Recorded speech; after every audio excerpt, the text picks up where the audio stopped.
Hello everyone and welcome to your ultimate guide to playing the Dragon Sicilian. This comes after white goes pawn to e4, we go c5, the Sicilian defense, white now plays knight to f3, we go d6, and now d4, striking center. These are all the typical Sicilian moves, and from here we're going to trade. White will capture back, now knight to f6, attacking their pawn, white will also move their knight to defend, and this is the branching point of the Sicilian. You can go a6 knight or knight 6 classical, blah blah blah. Here we're gonna go g6. This is the Dragon Variation. Point being, we're gonna go bishop g7 and castle. What can white do here? They have a couple of options. I'll start with the most common one, that being bishop to e3. We're gonna go bishop g7 here, getting ready to castle, and now f3.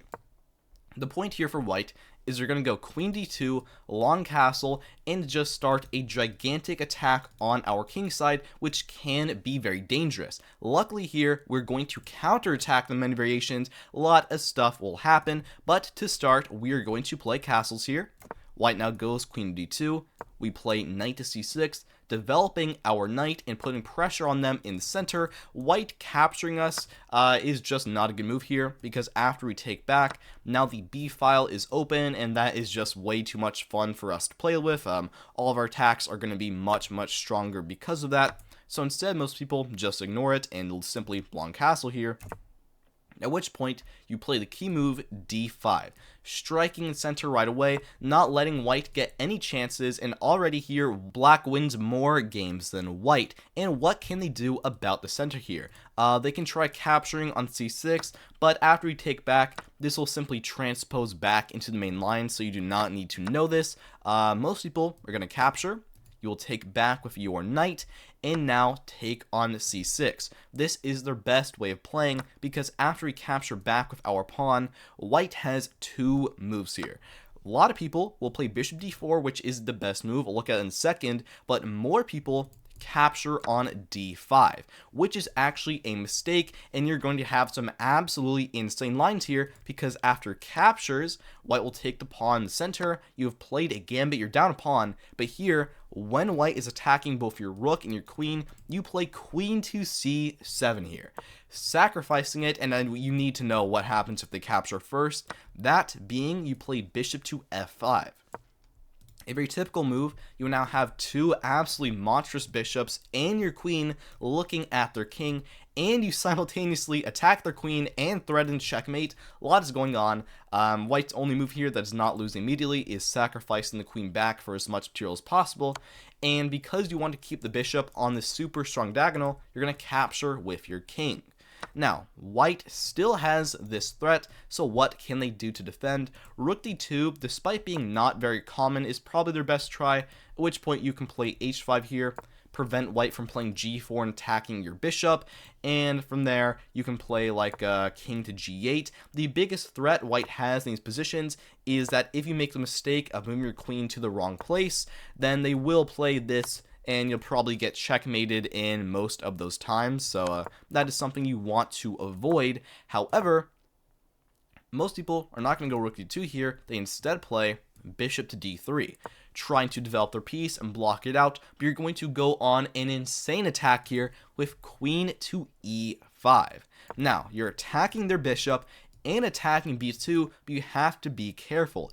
If white takes an f5, you cannot just capture back with either the pawn or the queen because of that very move, rook to d8, but you are completely winning here because queen takes an e3, attacking their king. They have to move it over to b1, and here the move you must know, queen to b6, only winning move because you both threaten a checkmate and prevent white from getting into d1, at which point their bishop cannot be saved, and after something like maybe b3 here, you can go ahead and capture, and you are just completely winning. So if we go back here, capturing on f5 right away does not quite work. What else can white try?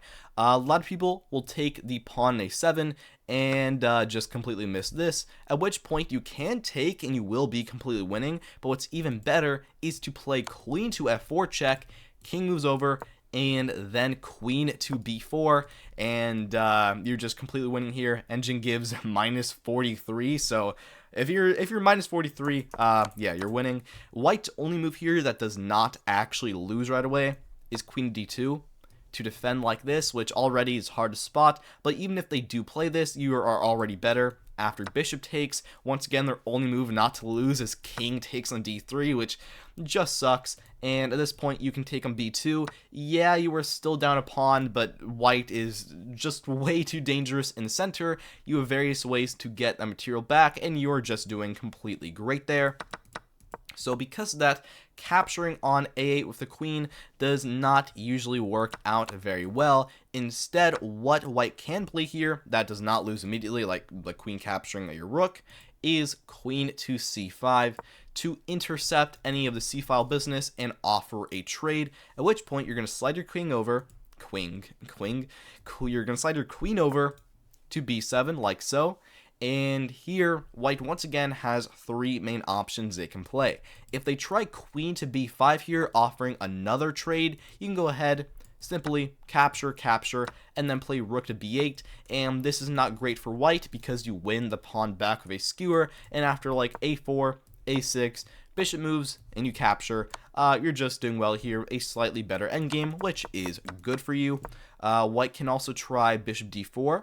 Trying to block out your bishop from seeing anything over here, and you have a very nice move here, bishop to f5. Same move, and in so many of these dragon variations, the c-file is where your play is going to come in because you just have so much pressure against them. And the most common line here is white captures your bishop. Do not capture back right away. You can play rook f to c8. Going for this, if they just move their queen, they get checkmated after like captures, king moves over, and now captures. This is a double check, so white cannot capture with their bishop. They have to move over once again, and now you have check, capture, and checkmate. So that does not work out well for them.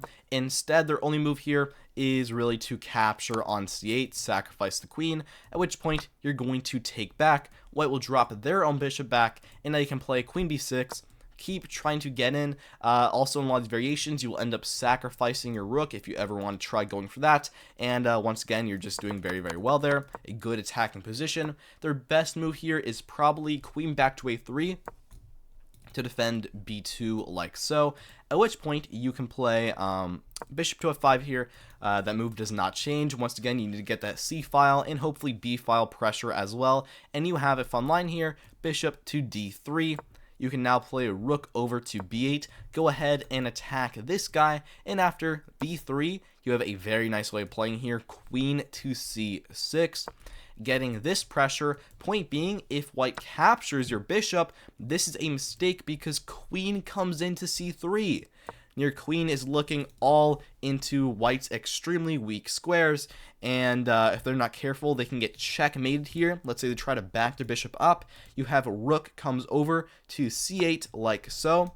And the point here is not clear right away, but it will be revealed in a couple moves after, let's say, rook comes over to h1. What am I even saying? Rook comes over, Rook comes over to e1.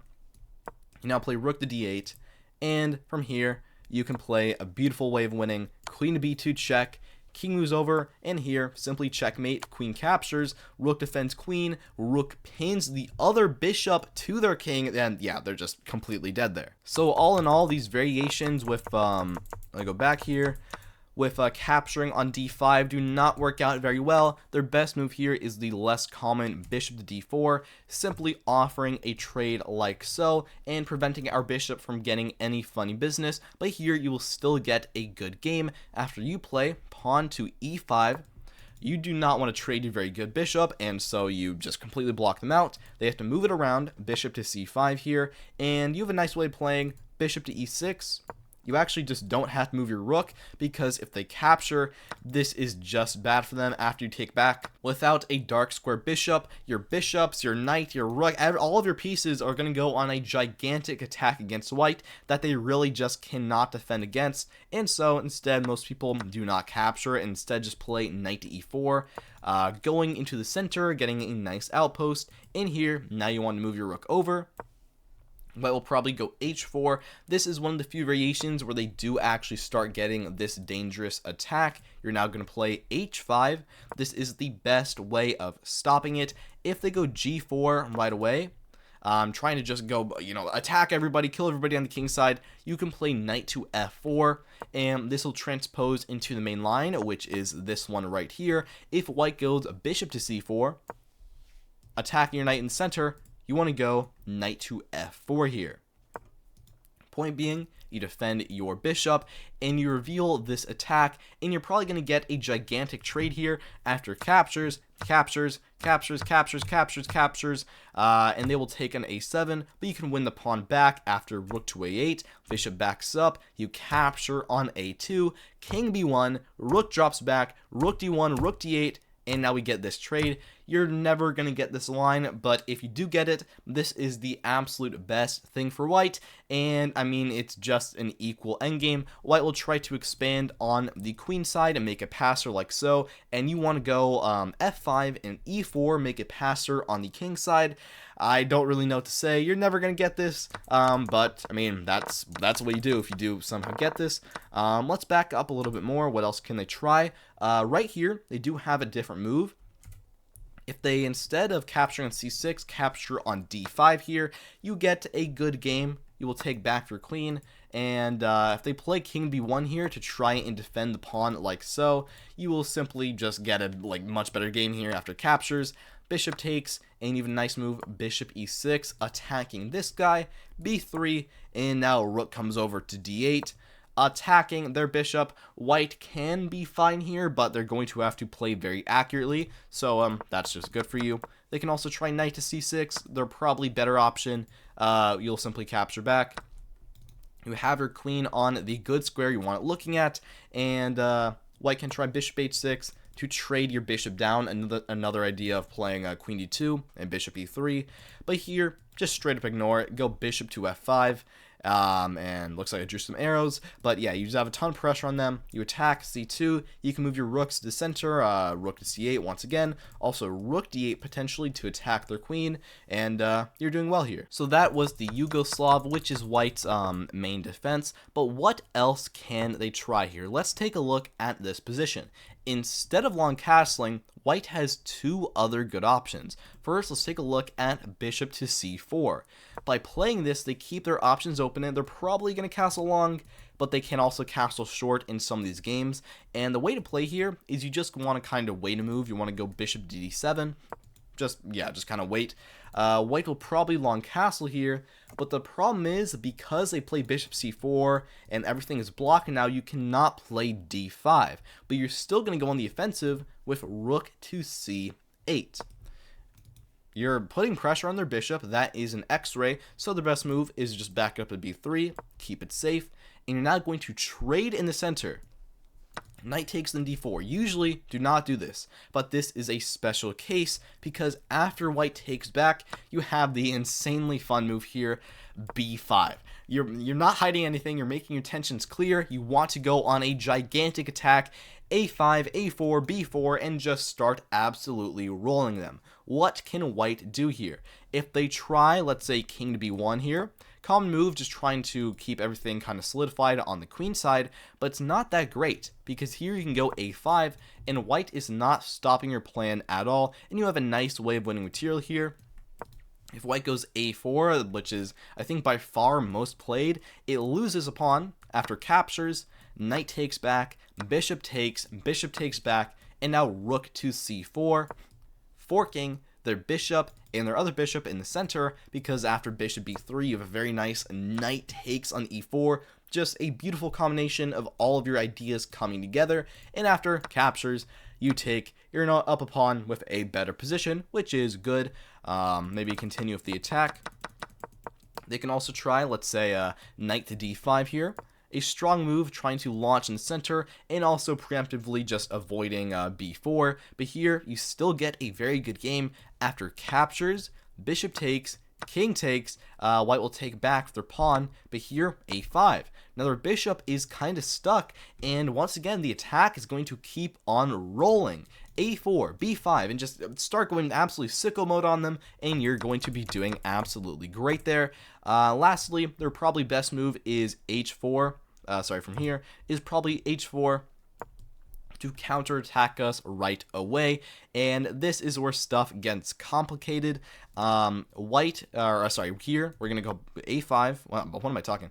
We're gonna go a5, start going on the queen side. White will go h5 and start going at us. The problem here is their attack is a little bit more immediate, but you're still gonna be doing well here because of a4. Attacking them, and they cannot actually like take here because after captures and maybe captures here, simply king to h8, and you are completely safe, and you are now still just material. So instead here, white can try a couple things. Let's say they try capturing your knight on f6. You can go ahead and take back with the pawn, and here after bishop d5, b4, and you're just completely rolling them. Knight e2, f5, striking the center. You're doing well here, not too much to say.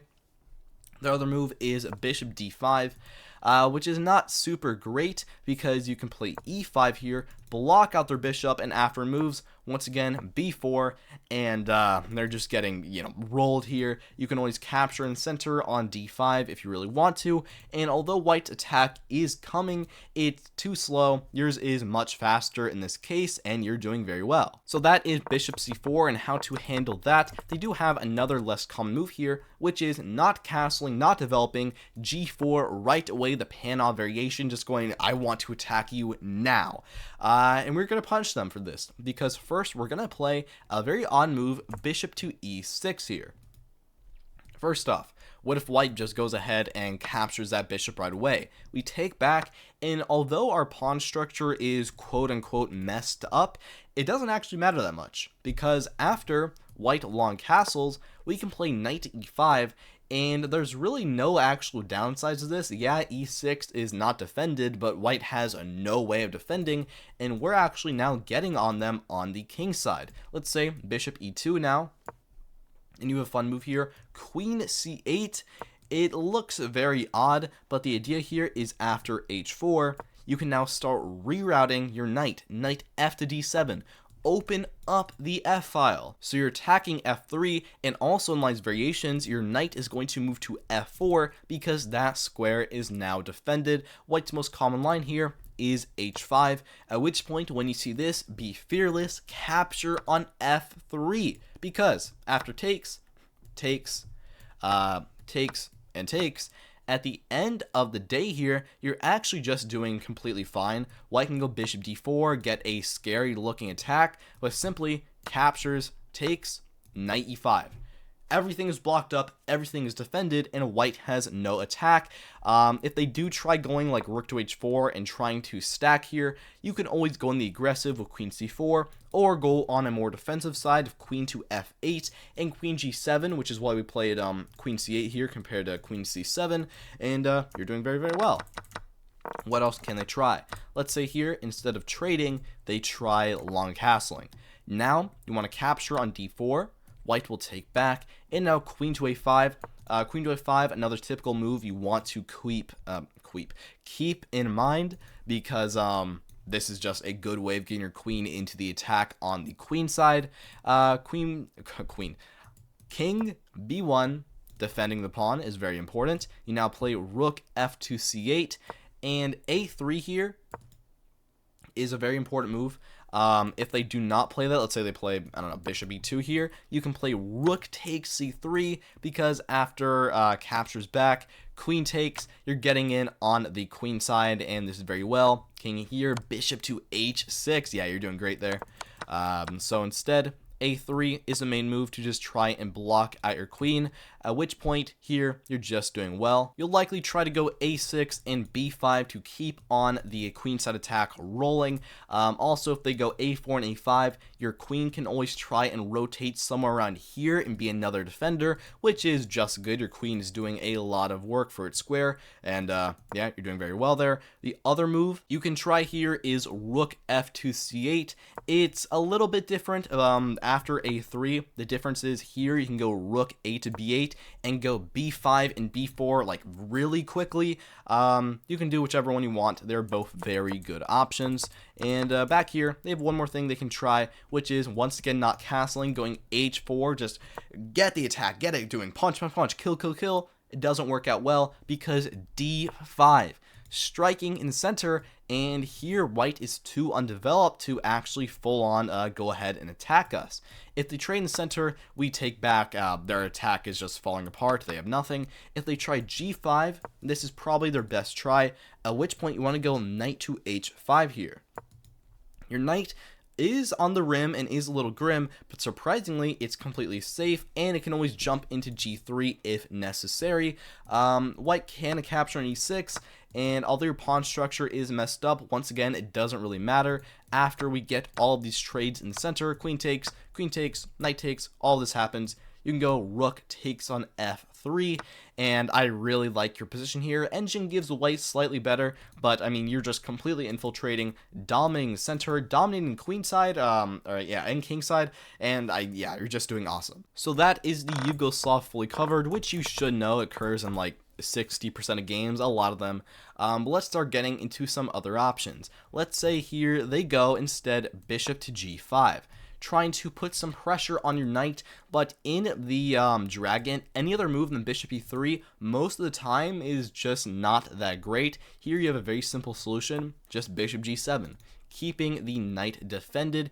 If white is smart, they may try bishop c4 and trying to just castle here and get a regular game, which they will get after we castle, they castle, something like knight c6, they'll probably trade here, you can capture back, and you're doing fine here. It's not like an incredible position, but you're doing well. You have the open or semi-open b file to play with, and yeah, it's a fine game. Probably try to go e6 and push in the center of d5 would be your best bet. Instead here, most people try queen d2, trying to kind of go for the Yugoslav, but it's a little bit different. It usually does not work out that well, because here you're going to go first h6. Now their bishop's never going to get in and trade. If they back up to e3, then you can go knight g4, get their dark square bishop, at which point this guy is just going to be a menace because it will have no competition whatsoever. Instead, bishop h4 is their better try. You'll now play knight to c6. They're probably going to trade here. If they simply long castle, this is one of the cases where that's not a very good move, because you have a nice way of playing here. Knight takes an e4, typical Fianchetto stuff. You attack their knight in the middle now, and you attack their queen. If they capture your knight, then you just simply will take in the middle, and you're just better here, you're up a pawn. They can try knight takes on c6, at which point you have the following line: knight takes queen, knight takes queen, knight takes bishop. Here they'll probably take back, and you don't want to actually capture the knight back right away, because you can actually delay it for a move with a g5. They can try to sacrifice it for an extra pawn, which will actually benefit you. Bishop g3, capture, and now bishop f5. A lot of moves happen there. What you need to know is that their pawn structure is now messed up. You can attack it if rook comes over to c8, and that is going to be very difficult for them to properly defend at all. So instead of that, most people are going to trade here, capture your knight. You're going to take back with your pawn, and now here, after bishop c4, and white will castle, like you're fine, or sorry, you'll castle, white will probably castle as well, and like you're doing fine here. It's definitely not a bad position, but I wouldn't call it super great either. You can just go like a normal game here, queen b6, keep the play with the open b file, probably e6 and d5 be a good way of playing. Engine also likes, if you're insane enough, after white castles here, g5, bishop g3, and now knight to h5 to just completely go ahead and just start attacking them. If you want to go for that, you can. Personally, I'm not that insane, but that is the engine's best move. So because of all of those reasons, bishop g5 overall is just not that good. Instead, what else can they play? They can go bishop c4 right away. Bishop c4 and bishop g5 share a lot of the same DNA. They're around the same. After bishop g7 here, let's say castles, you castle as well. Bishop g5 is white's best move here to get this pressure. Once again, h6, they'll probably back it up to h4 here. Now, knight to c6, put pressure on them. You can see it's very similar. If they capture you, then after takes back, white can try f4 here, which can get a little dangerous, but in this case you're actually just better with, because queen b6 check, and that is a nice fork to keep in mind. King h1 captures, you're better. So instead, rook e1 is probably what most people do. Now you can play like queen b6 here once again. attack them in the center and attack b2 as well. Knight will back up, knight e5. Nice outpost in center. They can't play f4 to dismount you because you are pinning the pawn. Let's say bishop f1. You can go bishop g4 here, attack their queen. I could go on forever. There's many variations here. At the end of the day, you're going to get a good position. White probably will as well, but you're never bad here, which is the important thing. They can also try f4, the Levenfish Variation. Once again, knight c6. This is a very typical move you see in a lot of these variations. If they go bishop e3 and try to defend, this is an okay try. You can go bishop g7 here. White can go bishop e2. Let's say bishop g7 here. Castles, bishop f3, and rook to c8. It's a pretty basic position. You do have the open c file to play with though, and probably a6, b5, b4, and you're going to get a very good game ahead of you. Instead, most people are going to capture your knight like so. You will capture back. Same ideas as we've seen in a lot of these. You have the open b file to play with. Let's say e5 though is what a lot of these people try, and it is a kind of scary trap. What you have to do here is, instead of capturing, you need to play knight back to d7. It looks odd, but this is the only way to get a better position here, because after it captures, let's say bishop e3 now, the problem is you want to go bishop g7, but you can't because then the d6 pawn would be hanging. So instead here, bishop e7, very simply. You're going to castle first, let's say queen d2. You can go ahead and castle here. Better, instead of castling right away, is actually d5 first. Take the center, long castles, then you castle. And here, h4, white can try to go on the attack, but it kind of is like a limp attack. It's not really very good. Knight f6, control the center. h5, this is not scary whatsoever. You can capture very strongly. White can try to go on this exchange sacrifice, try to attack you. It doesn't work well because after bishop d3, you have a key move here, bishop to g4. Attacking their rook, defending everybody. You can always play bishop f6 and bishop g7 if you really need to, and yeah, you're always doing very, very well here. And because that one trap with e5 is kind of white's main point of this opening, it does not work out very well for them most of the time. And before you go, I have one more variation for you, that being g3, the Fianchetto Variation. I just want to include this because it's named. It's not really something you need to know. Bishop g7, bishop g2. The bishop doesn't really offer white many benefits. Castles. The pawn both blocks it, and it's just not great. Knight c6. You attack them. If they trade, you can capture back. In this case, it's just quite good for you. However, a strong move here is knight drops back to e2, which can actually get surprisingly dangerous, but the best way to play here to prevent any shenanigans with their bishop looking at your rook b8, very simply, and you're just doing well here. a4, a6, not a6, b6, because you want to put the bishop on this diagonal to counteract them. Something like h3, bishop b7, knight d5. I'm just speeding through these moves because you don't really need to know them. Let's say knight drops back to d7 here. You don't want to trade right away. You want to first move your knight away. That way you can play e6, move their knight, and then drop your knight right back. Keep that pressure in the center, probably knight e5 in a lot of its variations, and you are doing it very well here. Alright, well thank you so much for watching. I hope you have a great day. Shout out to my members who picked this opening video. If you want to vote in future opening ones, you should become a member as well. I just risked you up productions, Fesmeros Herkes of Versilia, Kalul Delem, and Hashi Rama. Subscribe and like for more. I hope you have a great day, and I will see you next time.